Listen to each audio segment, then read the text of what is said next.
Bismillahirrahmanirrahim. Alhamdulillah wassalatu wassalamu ala Rasulillah wa ala alihi washabihi wa wala. La haula wala quwwata illa billah. Ya ayyuhalladzina amanu taqullaha haqqa tuqatih wa la tamutunna illa wa antum muslimun. Amma ba'd, para pemuda yang dirahmati Allah Subhanahu wa taala, pemuda Islam, harapan besar umat ini. Di awal Allah Subhanahu wa taala berfirman untuk seluruh pemuda. Dalam surat Ar-Rum ayat 54 Allah Subhanahu wa taala berfirman, Allahu ladzi khalaqakum min dha'f thumma ja'ala min ba'di dha'fin quwwah thumma ja'ala min ba'di quwwati dha'fa wa syaibah yakhluqu ma yasha' wa huwal 'aliyyul qadir. Allah lah yang menciptakan kalian dari lemah, diawali dengan lemah.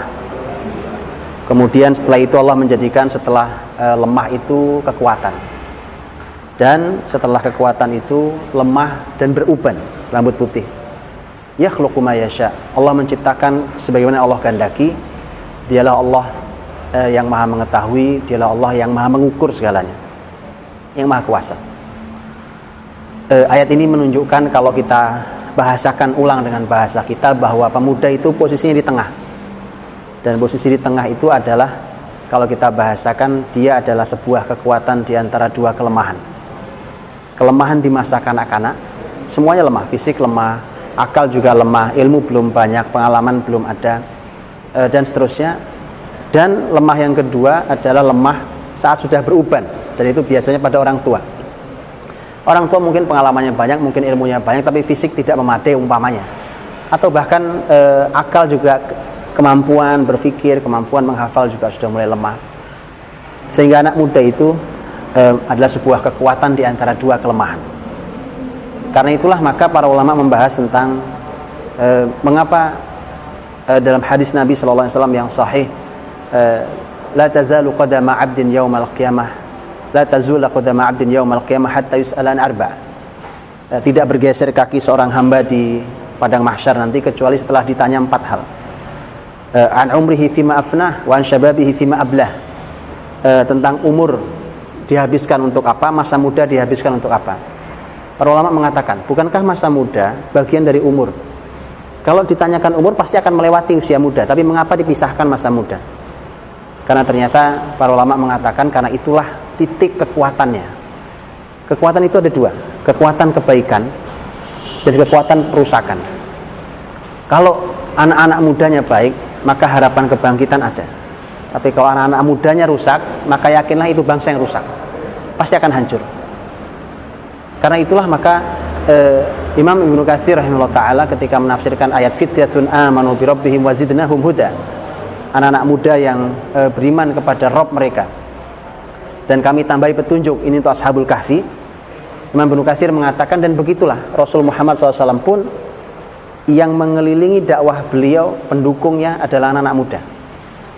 Maka kalau kita buka Quran tentang pemuda dalam Quran, kita akan menjumpai Quran selalu bicara positif tentang pemuda. Maka yang pertama harus dimunculkan di anak muda adalah anak muda itu hebat, positif, bukan negatif. Itu dulu harus dihilangkan. Selama di kepala kita, kepala orang tua, kepala para pendidik, bahkan kepala para petinggi negeri ini, bahwa kalau muda itu merusak, kalau muda itu tidak jelas, kalau anak muda itu artinya adalah bahwa mereka anak-anak yang belum tahu arah hidupnya. Selama masih itu di kepalanya, maka belum ada perubahan.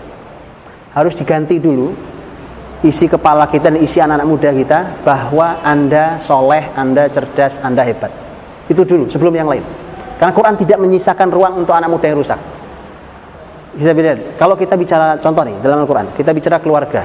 Kita bicara keluarga, Quran menyebutkan ada keluarga yang baik, ada keluarga yang buruk. Tapi bicara anak muda tidak.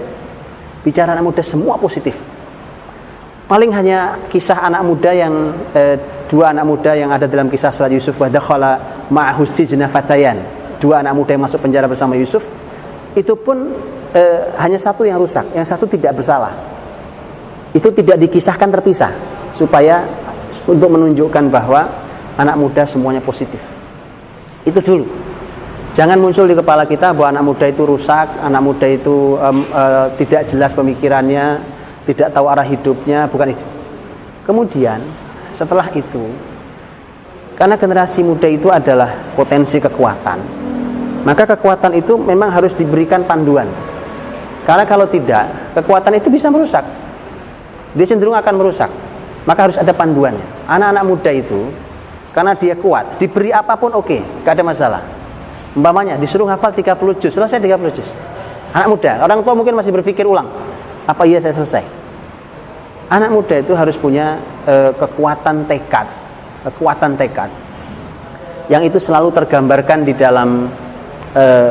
dalam kalimat generasi soleh dulu, bahkan di kalimat musuh Islam.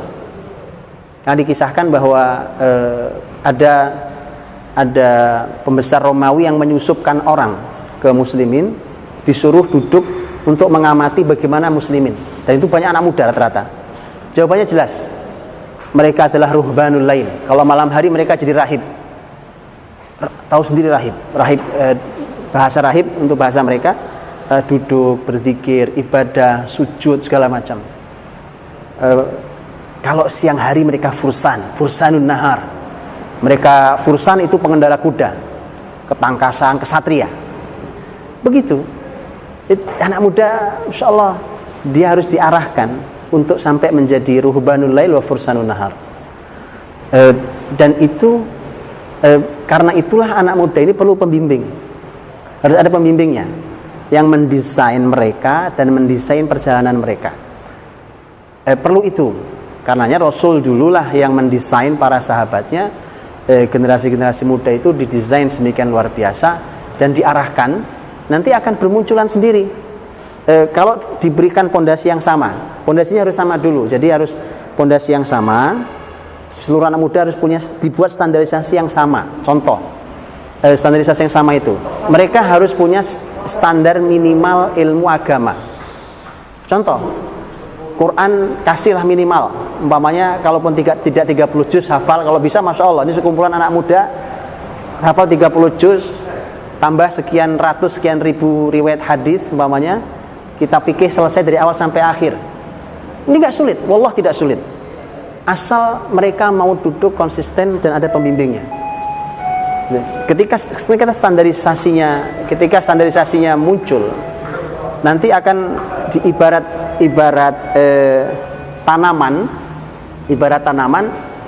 yang memang pohon mangga ya tumbuh mangga, yang memang pohonnya adalah buah anggur ya tumbuhnya anggur, tapi mereka tumbuh di tanah yang subur. Harus begitu. Jangan sporadis. Pokoknya ini begini, ini kan baik, ini juga baik. Yang sporadis tidak akan menghasilkan kekuatan apapun. Sporadis itu mudah dipatahkan oleh siapapun. Dia harus dalam desain, bergerak dalam satu perencanaan yang matang. Kalaupun dia warnanya hijau, ini warnanya merah, ini warnanya biru, ini warnanya putih, ini berbagai macam warna, tidak masalah, tapi dia dalam rangkaian desain.